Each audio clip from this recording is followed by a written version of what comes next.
I've been asked how I would fix Nancy Drew Mystery of the Seven Keys. I have a lot of different ideas on how to improve the game. Let me start with some big ones. I would completely change the map, because the only thing in the second courtyard is the computer store. That's the only reason you ever go there. So either put something else there, or get rid of it entirely. And I'm saying this because there's a loading screen between the two courtyards, and the last time I played the game, that loading screen was a huge jerk to me. So, get rid of the second courtyard entirely by moving the computer store to the corner where the food stalls are. I would also completely change the conversations, so there's a lot more back and forth between Nancy and the other characters. In the old games, players get to pick Nancy's responses every 2 or 3 sentences.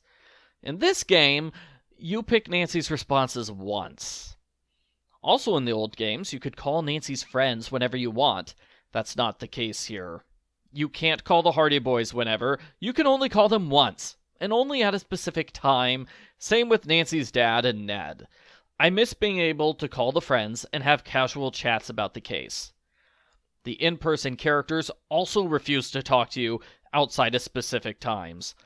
Adela's the best example. She sits at her table for hours and does nothing besides go, "I have nothing more to say." Vladena flat out disappears on the days where she has no conversations. I think Patricia the barista is the only character who talks to you on every day of the game. So I'd definitely bring back more casual, optional conversations. I'd also have the characters talk about each other more. They feel separated from each other because Elka, Radek, and Merrick only talk about each other. Vladena and Oscar can only talk about each other, and Adela doesn't really talk about anyone. I'd try not to change the story, but there are changes I want to make to the story too. I would make Agent Zane an in-person character for the whole game, not just the end. I would redo the suspect list at the start. Why is Oscar even on Adela's suspect list? She's never met him, he's never seen her necklace. The fact that his museum was robbed 20 years ago is totally irrelevant. And Oscar's feud with the secretary is a storyline that goes nowhere. Hans is also a bad suspect. Nancy calls him once, and 2 days later, Ned says Hans isn't a suspect anymore. You can safely forget about him. I'm not sure what was the point of including Hans in this game. I'd eliminate him entirely and have Merrick as the third suspect. I like how the first day of the game lets you do things in any order you want. Well, sort of. Odds are you're going to be stuck in the cafe for the first hour, no matter what. For the rest of the game, you have to do everything in a very specific order. I don't like that, and there are several places where players get stuck because it is so not obvious when you should do something. The best example is you have to go to Leo's office right after Radek says Elka is like his kid sister. Or maybe the best example is Nancy gets a computer to use right away, only she doesn't use it until 2 hours later. Both of those things really annoy me. I also don't like you have to call the police after leaving the journal in the cafe, like the police have anything to do with the journal in the cafe, and even though the police told you they would call you back. So I would make the game more open-ended instead of forcing players to do things in a very specific, arbitrary sequence. I'm interested in some of the minor story points that are brought up once or twice and don't get mentioned again. I want to know why Adela doesn't like her mother. Was Oscar really fired from his last job? What did Merrick find when he examined the key Nancy found? Why can't Nancy play matchmaker with Radek and Elka? She can play matchmaker with Tino Balducci and Laurie Gerard. In some cases, it felt like there was a storyline, but it got cut. Namely, the stuff with Nobility, with Kafka, and with Nancy being a podcast star. I'd love to hear more about Nancy being on a crime podcast, but all we get are people casually mentioning it like it's a thing players already know about. We certainly do not know about it! One big thing I want explained is who sent Nancy the anonymous text puzzle at the start of the game. Nancy got one of the 7 keys from that puzzle. Who gave it to her, and why? Similarly, Patricia gives Nancy a snow globe, which ends up being an ancient artifact crucial to locating the alchemy lab. I wish Nancy could talk to Patricia about it. There are places where the conversations don't match the game. Like Adela says she'll meet tomorrow, then sends a text saying, "Sorry, I can't meet tonight." And then Nancy texts Ned saying, "Oh, Adela talked about getting the 7 keys," which Adela did not do.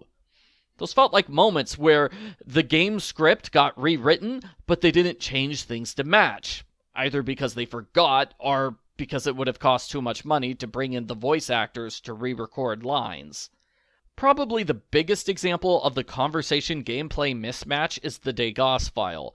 Multiple characters talk about the file, but the file that Nancy actually gets does not match the descriptions at all. They clearly changed the puzzle, but did not change the dialogue to match the new puzzle.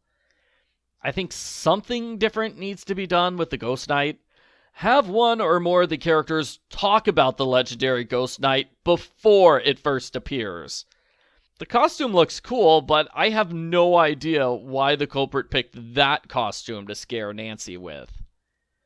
With the puzzles, they need to fix the wall puzzle in Leo's office. They messed up when making the puzzle clues. There are many valid solutions that match all the clues, but the game doesn't accept those solutions. It's beyond frustrating to correctly solve a puzzle, only to be told your solution is incorrect. I've been told they still haven't fixed the latte art glitch. My gosh, it's been 6 months. Why haven't they fixed that glitch yet? That was like the first one, which was a major issue when the game was first released. Oh, yeah, that's kind of bad if they haven't fixed it yet. The crown puzzle near the end of the game is also frustrating. You can't see the place where the green gem goes at all. The easy solution would be to remove the green gem and keep the rest of the puzzle as is. Alternately, keep the puzzle as is for Master Sleuth mode and make an easier version for Amateur Sleuth mode. I would recommend an easier Amateur Sleuth version for a lot of the confusing puzzles. The game's hint system fails a lot. I made a separate video on the hint system failures. There are over 10 puzzles which are completely missing from the hints. Those need to be put into the hint system.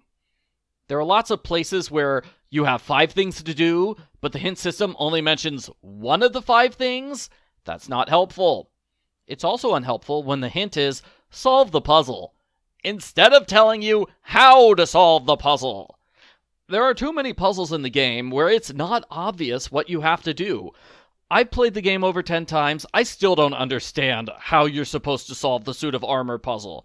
Or what's up with that cylinder line thing in the clock. Similarly, you have multi-part puzzles, like the safe puzzle or the key puzzle, where you've got a bunch of distinct steps, but it's not clear what order you take those steps in. I can guarantee you that nobody looked at the alchemy book and said, "Clearly I'm doing page 2, page 3, page 2, page 4, and page 1 in that order."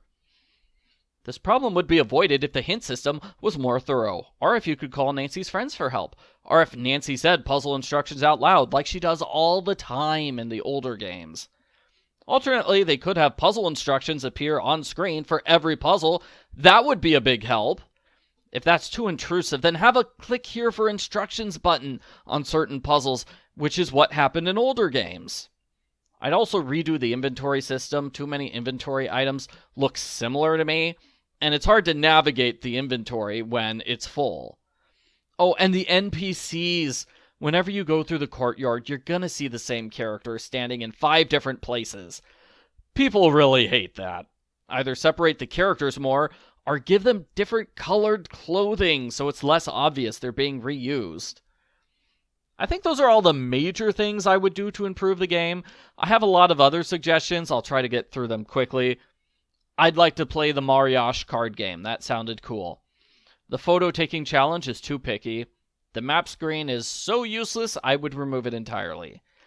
I think some text and puzzles are hard to read based on your resolution settings.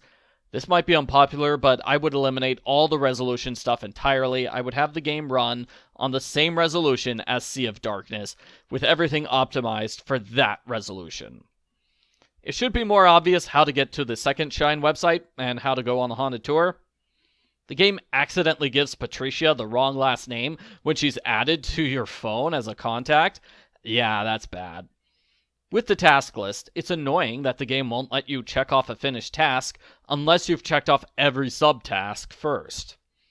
The math in the safe puzzle is too complicated. It requires players to know 4.5 times 3 times 4 minus 9 equals 7.5 times 6. I can't do that math without a calculator.